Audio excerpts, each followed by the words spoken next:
Welcome back, everyone. I hope you are doing amazing, because I certainly am. I've been seeing some amazing games today. Really, really great. And we got even more coming up. We're on our third game, I believe, out of 9 today. Well, it is not third.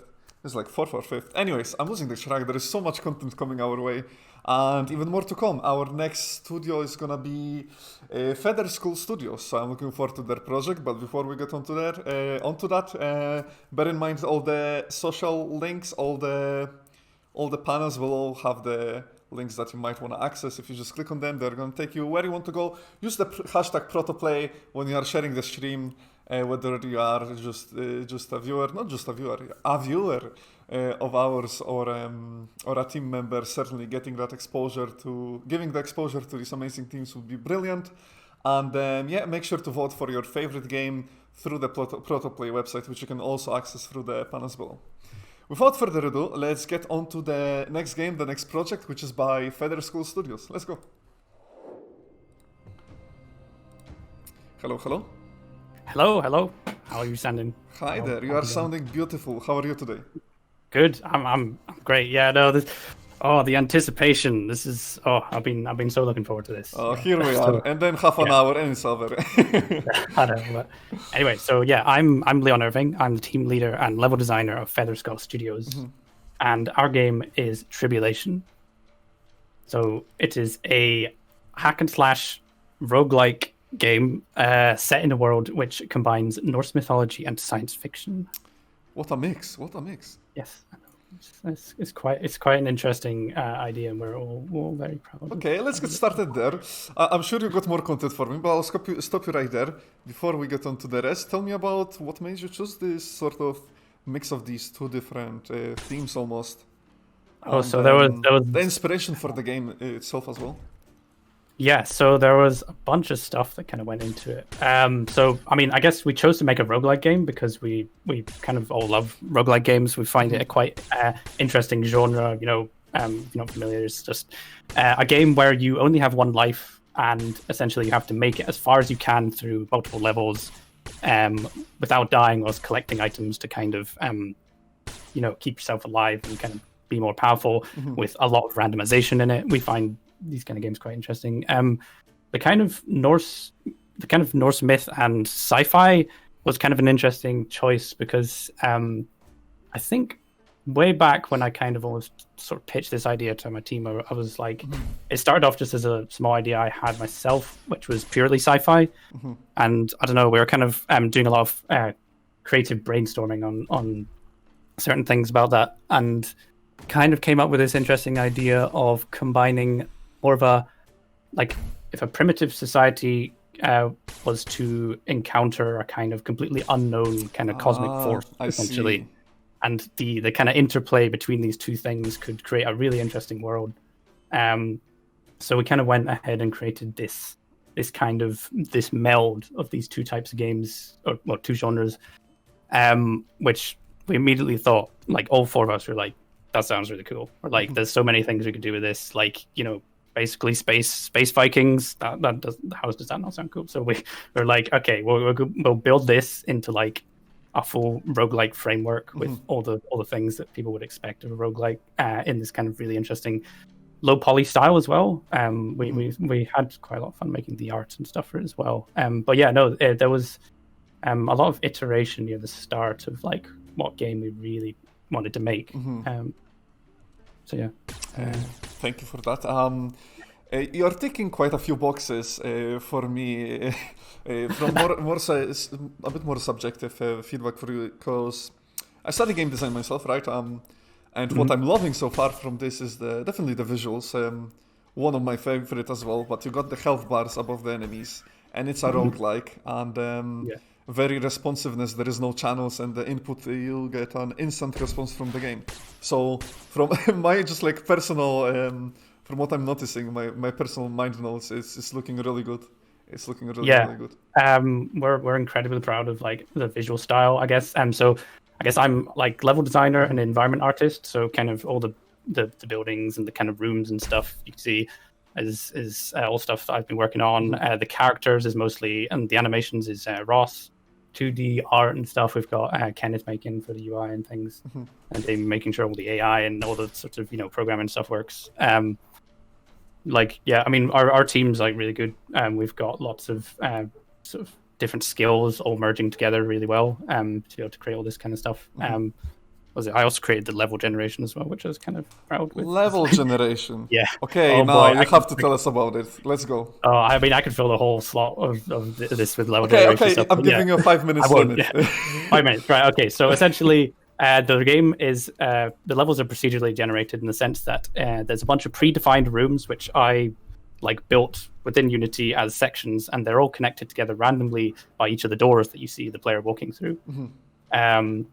So, you've got rooms like this where there's a shop or whatever. There's arena rooms which have more enemies in, and the kind of doors lock, and you've got to fight everything in, waves of enemies, and you get rewards at the end. There's a boss room at the end which spawns the kind of final, ultimate moment of the level where you have to fight a giant enemy that ends up, has more abilities and stuff. And once you defeat him, then you can move on to the next level.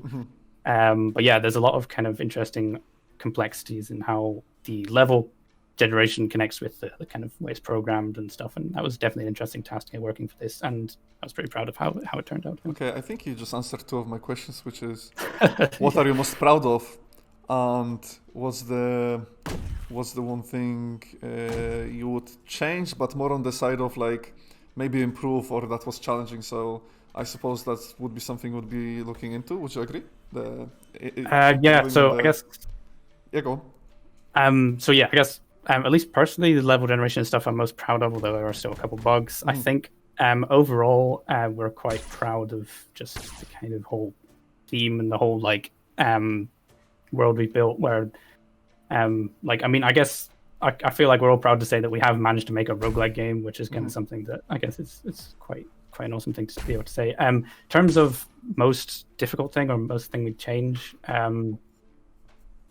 I mean, the scope was reasonably big, I think, for the time we had, but I think we've managed to pull it off quite well. It's looking good. It's looking good. Yeah, I think we made sure to keep down to try and just make one level work really well. That's why it's all kind of the same sort of almost color scheme, visual style. Was we'll just have this one level kind of be where we contain all the gameplay, and we'll expand on that once we've kind of got everything nailed down.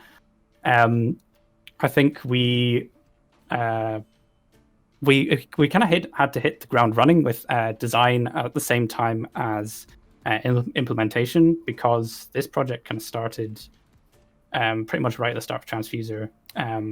Okay. And we've kind of just been, developing and iterating since then. And it was quite intense initially because we were like, okay, we need to get stuff designed almost at the same time as it was being built.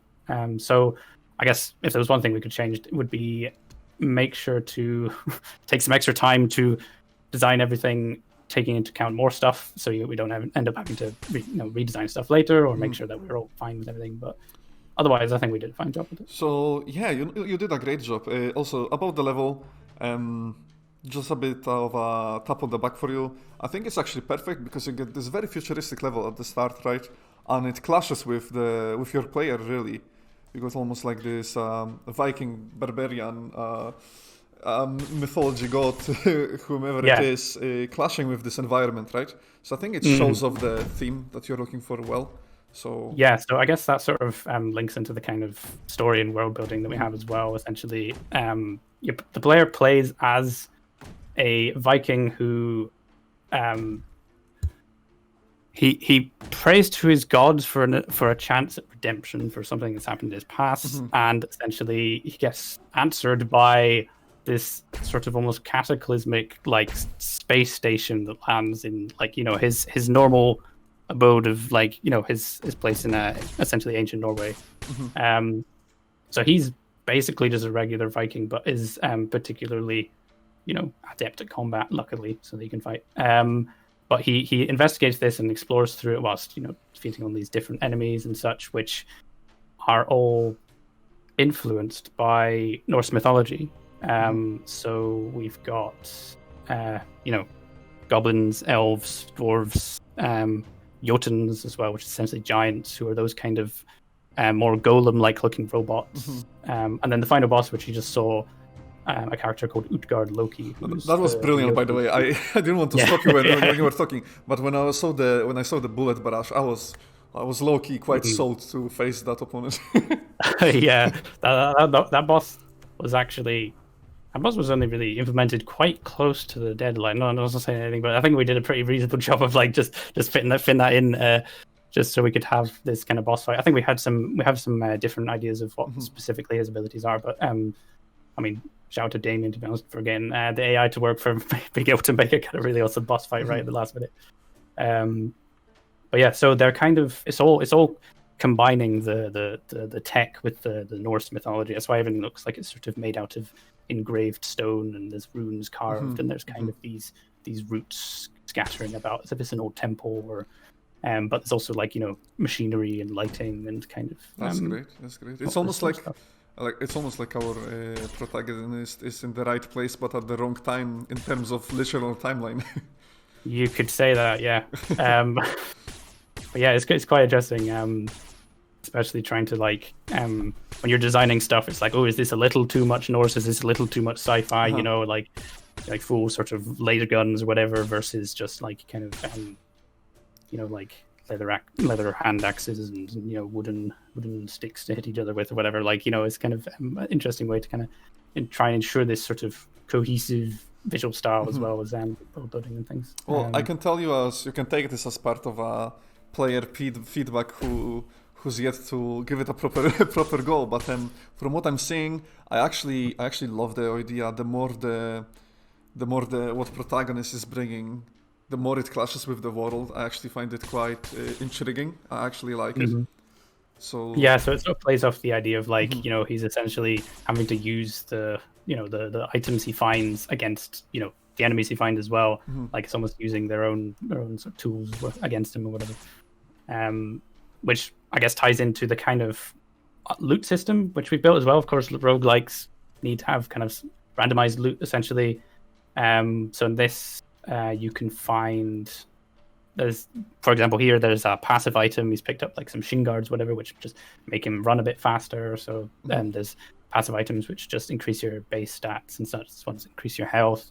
There's like a rarity system where more rare ones increase your damage and such. And then there's this entire system of like weapon augments where you can see his axe is like it's got lightning coming off of it and such, which depend on almost the weapon you've got equipped. There's these kind of gems which you can see picking up at the start, which change the different abilities that your character has. Essentially. See. So the player can alter them as they're playing. Yeah, so it's almost like a weapon wheel, like doing whatever. Where when you're fighting around, you can change the effect on your melee attack or your ranged attack, essentially. So his axe or whatever, you can equip like a fiery melee attack to sort of set enemies on fire when you hit them, or most of the time you can see him using the kind of grenade ability or whatever, which is like a kind of explosive on his right click. That was quite an interesting system to get working. I see. Awesome. Since we are now on the character and focusing on the weapons and everything, the abilities, I don't mind it personally because I think it allows for better tailoring of the lore, but will there only be one protagonist that you play as? So we have only plans for just one protagonist at the moment. He's kind of like, the center point for the kind of everything. He's kind of almost the catalyst in the story. And we felt like we would rather dedicate our resources to developing other elements in the game and focusing on just having one really honed kind of character experience that, get the like hack and slash combat really smooth before we move on to any completely different gameplay like other characters and such. So yeah, for now it's just one guy. I mean, I don't disagree with it. I actually think it's almost like a right approach. Yeah, because I mean that's definitely a thing, because most roguelikes end up having the option for other characters. Like massive inspirations from like Risk of Rain 2, which we've been playing a lot. Hades recently. Well, yeah. I mean Hades only has one character actually, so as an example. Yeah. Does quite well. Where it changes out his weapons more is kind of how you change your playstyle, which is definitely more of a thing we're going for. You can always, put a twist onto it, where there is more emphasis on adding new abilities to the game rather than characters, right? That's also a route you could always take. Certainly that sort of aids in development as well. Is like essentially, well, I mean, this game's very expandable as well in terms of new levels, new enemies, new items, new weapons and such. All something that can just be just made more of on the kind of base systems that we've been able to develop here. Yeah, no, it's looking good. It's looking great. I'm gonna try to get back on track because I'm really enjoying the gameplay and just sort of was casually chatting to you. Maybe that's a good thing. Did we touch on target audience? I don't think we did. So let's touch on that. Definitely a roguelike audience, right?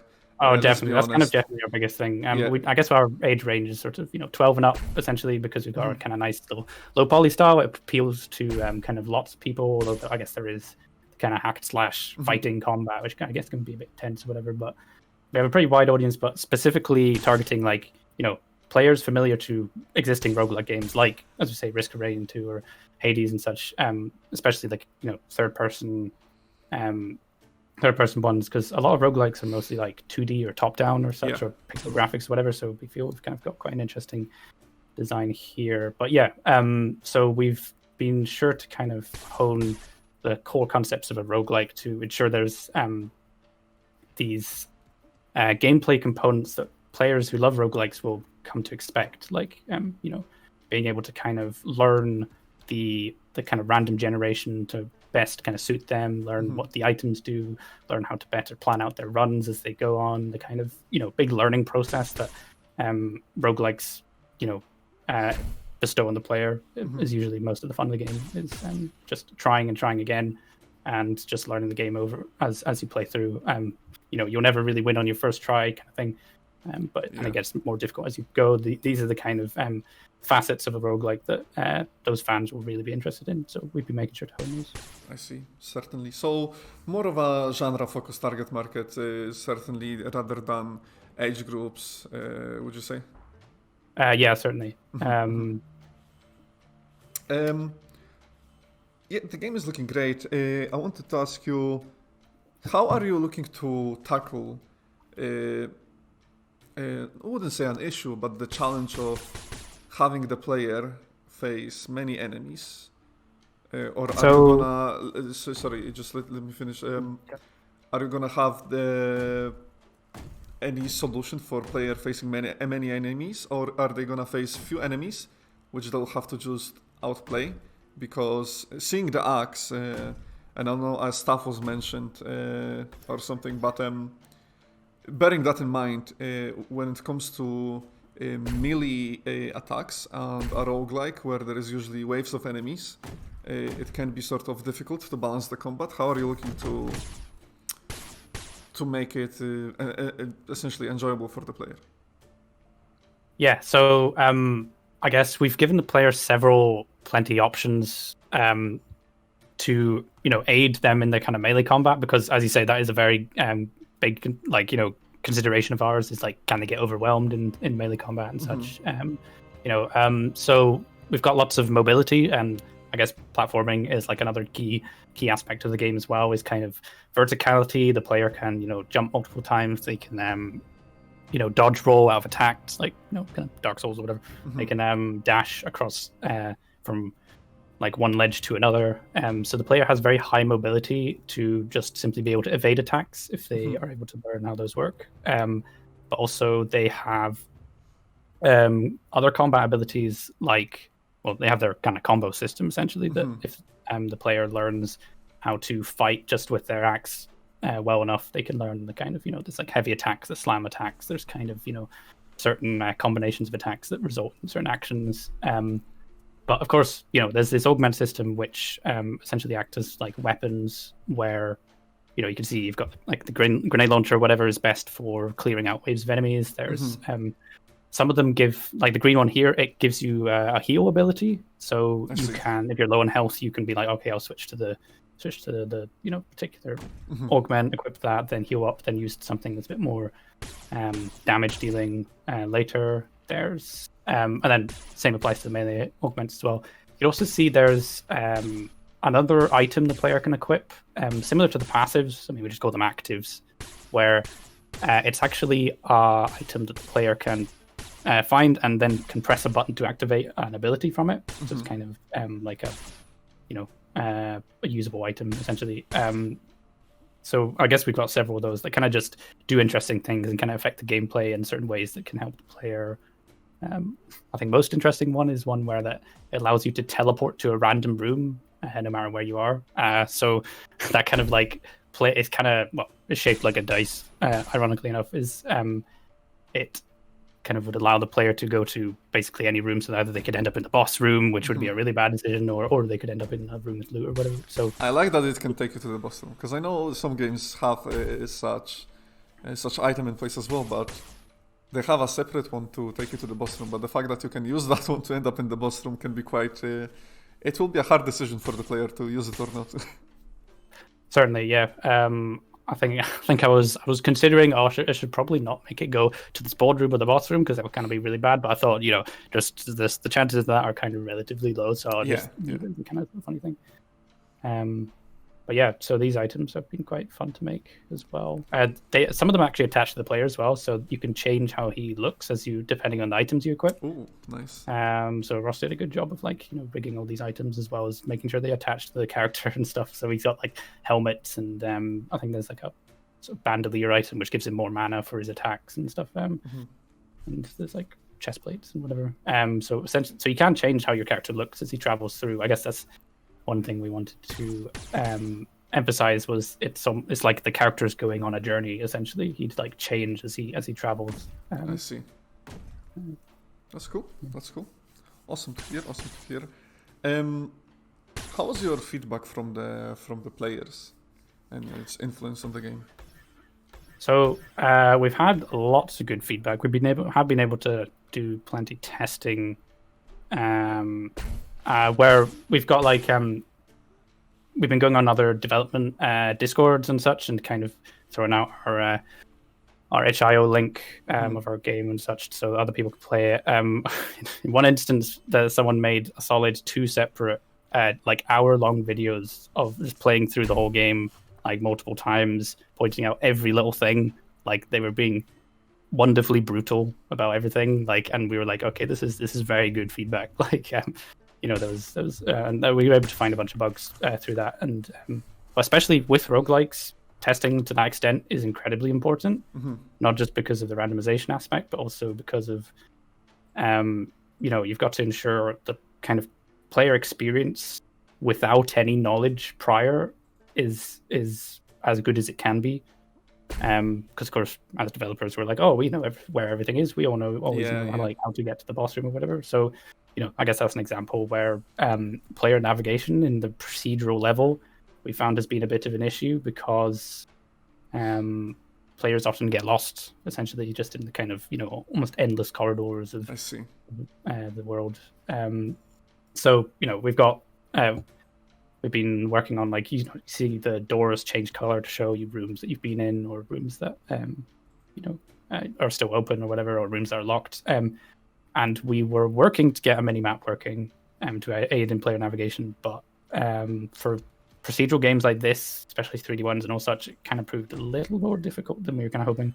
To be made efficiently as well. I think I had one attempt and it was really laggy, so I kind of just took it out. I'm just thinking about it, and because it's 3D, you have that another volume of space you have to somewhat portray through a 2D image, essentially.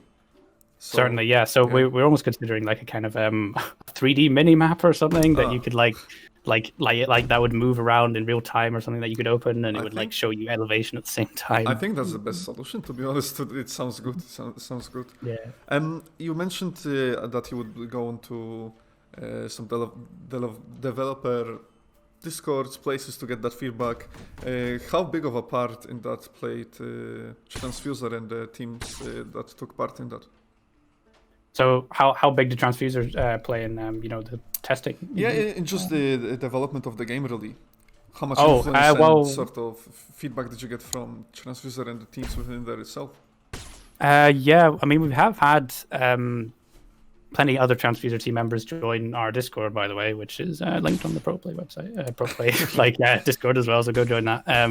Because we've got sections set up for links to our game and such, and also just a whole bit for player feedback and stuff. So people can there's a whole discussion channel for discussion on the game. If you've got any feedback or just want to say how cool you think it is or whatever, you can go in there and mention stuff about any bugs you found or whatever. Inside of there, we're also we've got lots of player directed kind of ideas. We're always taking feedback from the community, so we have polls and stuff to kind of help with that. But yeah, folks from Transfuser have been joining that, and been quite helpful. Awesome. Sounds awesome. Very nice. Glad to hear. Very glad to hear and see how actually other teams, how keen everyone is to actually help other developers progress their game and help them out to make it a finalized product. Yeah, certainly. That has been the thing in the last few weeks or whatever has been us now, I guess, helpful and friendly. Most of the teams have been. It's everyone's been working together to kind of just test each other's games out. It was a group crunch. Yeah, pretty much. It's been good. Well, as long as you are all in it together, then it's always more fun, right? Yeah. What's your plan with the game post-Transfuser, and once ProtoPlay is over, what's next for your team? Do you have any milestones for the game set in place? So we actually have quite a lot of ambitions for this game. Bring it. So I guess just for the game itself, we've got a solid 8 other levels planned, okay. All with different rooms you can encounter, different enemies, different items you can find. They'll all be, I guess, in terms of the story, all sort of themed around the 9 realms of Norse cosmology. I guess the one we've got in the demo is Jotunheim, essentially land of the giants. So essentially which I guess will make up the kind of final level of progression for the game. So essentially you're trying to fight your way with only 1 life through a whole 9 levels once we're done, which is plenty of content to be made. And yeah, on top of that, we're just working to build up Featherskull Studios as more of an actual, official indie development company, and to basically be able to work on this game full time. We have, I think, about a 2-year development cycle we're planning for, with early access at some point as well, which we feel would work quite well with this game. I mean, it worked quite well with Risk of Rain, for example. And Hades, they had a similar development cycle as well, so we think, at least for our roguelike game, that seems like quite a good idea. Yeah, no, I'm definitely looking forward to this sort of games. Is something that I myself jump into when I want to take a break from some bigger titles or more competitive titles.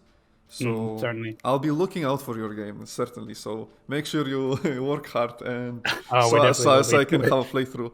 There is a question in the chat which I believe has been answered, but maybe you want to expand on it. Are there any items or enemies or zones that are in development or being thought of that might come into the game? Anything that you can tease for us to excite the viewers? I don't know. I mean, we've kind of been. I mean, so at the moment you see the augment system is kind of just these funny gems. We have been kind of thinking about a redesign for that would include essentially key weapons and sort of, fighting equipment from Norse lore instead of just these kind of things. So we're quite excited to maybe develop that further and have a more, interesting kind of actual weapon system that would change how the player attacks and stuff. So that'll certainly be fun to use, rather than just this one axe, I guess he has at the moment. Awesome.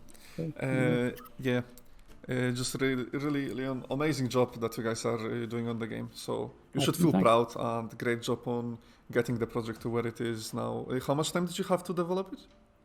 So this started pretty much right at the start of Transfuser, actually. So only sort of 3 months or so. That's incredible. Yeah, I think we've done pretty good for the time we had. Yeah. We're quite proud of that. You should be. Good on you. Okay, we're going to be finishing up the interview here. Make sure to follow us on Twitter at Featherskull. Join our Discord. It's linked in the ProtoPlay Discord. Go onto our itch.io, give us a follow, download the game from there. We also have a YouTube. That's all. Shout out. There you go. Yeah, I popped all the links in the chat. Awesome. I'm seeing that all the the closer we are getting to end of day 3, the more teams are actually aware of how to plug, get yourself out there. So I really appreciate that, guys, and yeah, keep it up. Get your games. Give your games more exposure, definitely, because you've put in a lot of work, everyone. We're on Twitter all the time, so that's definitely something we're focusing on. Yeah. Okay, Awesome. with that in mind, thank you so much for the interview. Thank you so much, Bartek. It's been awesome. Thank you. Okay, guys, this is our short break time. Yeah, once again, if you would like to check out this game further, make sure to scroll up in the chat. There are the links to the Featherskull Studios links. And yeah, if you enjoy this game, you can vote on it on the ProtoPlay website as your favorite. And we're gonna be right back in around 10 minutes with Cosmic Key. We'll see what they got to offer. See you soon.